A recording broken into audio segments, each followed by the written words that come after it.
Bonjour et bienvenue dans la chaîne Mathématiques Sciences. Aujourd'hui, je vais vous expliquer une nouvelle vidéo qui est une vidéo exercice sur comment construire le symétrique d'une droite par rapport à une droite cette fois-ci.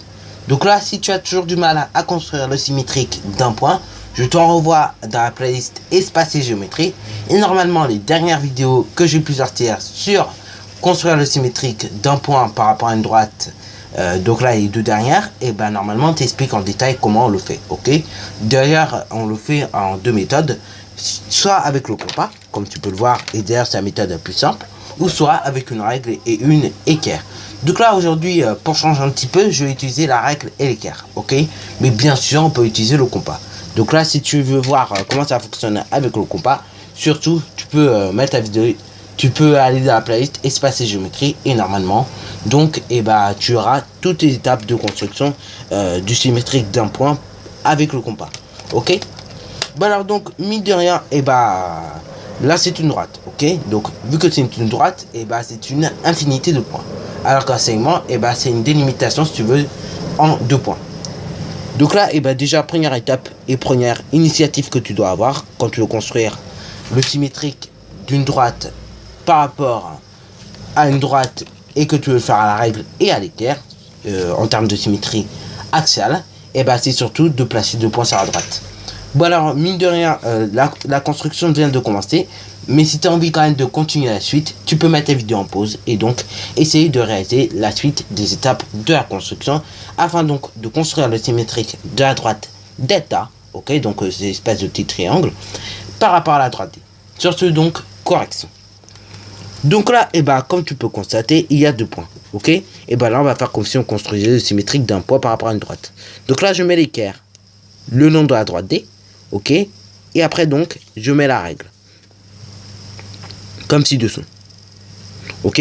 Bon, bien sûr, tu peux utiliser également que l'équerre, mais bon, il n'est pas très prudent non plus d'utiliser que l'équerre. Tu peux utiliser la règle afin de voir si c'est bien aligné. Voilà, c'est bien aligné. Ce qu'on fait donc, là, ce point-là que je vais nommer d'ailleurs A, et l'autre que je vais nommer B, on va tracer une demi-droite d'origine A, ok, qu'on prolongera de l'autre côté de la droite D. Ok. Donc là, on va la prolonger à la règle ce coup-ci. Ok. Donc là, un conseil, surtout quand vous tracez le symétrique d'un segment, d'une droite, etc. Surtout, faites vos traces assez petites, ok, que l'on voit pas que les traces de construction, ok. Je sais bien qu'il faut voir les traces de construction, mais néanmoins, les faites pas non plus trop visibles. Vous pouvez, à la limite, les faire discrètes, mais les laisser apparentes, ok. C'est ça que je voulais vous dire là-dessus. C'est un petit conseil parce que mine de rien, après ça fait brouillon et après vos professeurs, il y en a qui aiment beaucoup le chouin et donc certains vous mettront B- parce que vous avez juste fait un trait de construction et donc vous l'avez laissé alors qu'il était tout cochon. Et donc ça fait tout cochon à la feuille aussi. Alors donc là, une fois donc que j'ai tracé une demi-droite d'origine A passant par la droite D et que j'ai prolongé de l'autre côté de la droite D, je reporte la distance entre la droite D et le point A, ok. Et je la reporte dans l'autre sens. Donc là, je la mets de l'autre côté de la droite D. Et donc là, j'ai construit mon point A' symétrique du point A par rapport à la droite D. Ok. Maintenant, il ne restera plus qu'à construire le point B', ok, qui sera symétrique du point B par rapport à la droite D. Donc là, ce que nous faisons, on utilise la même méthode, à savoir donc, je mets l'équerre le long de la droite D. Au cas où si j'ai besoin, j'utilise également la règle. Bon alors là, je pense pas que j'en aurai besoin, voilà, donc j'en ai pas besoin pour l'instant. Et après donc, comme je viens de faire tout à l'heure, une fois que j'ai mis l'équerre le long de la droite D comme ci-dessous, et que j'ai également mis la règle si j'en avais besoin, je prolonge tranquillement, ok, je prolonge une partie. Après, forcément, c'est pas forcément prolongé comme il faut. Donc dans ce cas-là, on prend la règle et on prolonge le plus loin possible, ok.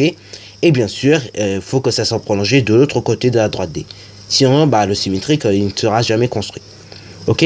Voilà, donc là, les traits de construction, pareil, on les laisse apparentes, mais on essaie de les faire discrets, ok. Parce qu'après, on vous met B- en contrôle et vous comprenez pas toujours, ok. Parce que par moment, justement, les traits de construction sont trop apparents. C'est pour ça. Voilà, voilà. Donc là, j'ai tracé ma demi-droite d'origine B, passant par la droite D et qui est prolongée. Maintenant, donc, je vais reporter la distance entre le point B et la droite D, comme ci-dessous. Voilà, voilà. Et après, je rapporte de l'autre côté de la droite D. Donc, sur cette demi-droite. Voilà, voilà. L'intersection entre la demi-droite d'origine B et tout simplement de l'arc le cercle que je viens de créer va pouvoir définir un autre point que nous nommerons B'.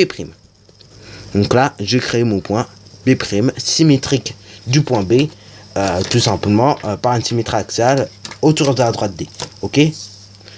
Par rapport à la droite D plutôt. Maintenant, il me reste plus qu'à tracer ma droite A'B'. Que d'ailleurs, qui s'appelle d'ailleurs en réalité delta prime. Voilà, voilà. Et donc là, je construis tout simplement le symétrique de la droite delta. Donc là, qui va se nommer delta prime. Alors là, vu que je vais pas la place en haut, je vais mettre son nom en bas. Mais normalement, de base, ça se met toujours en haut, de préférence. Bon là, vu que j'ai pas de place, malheureusement, je suis obligé de le mettre en bas. Donc voilà, voilà. Sur ce, donc, la vidéo est terminée. Alors si tu as bien aimé, n'hésite surtout pas à liker, à commenter. Et bonne réussite à toi en mathématiques et en sciences.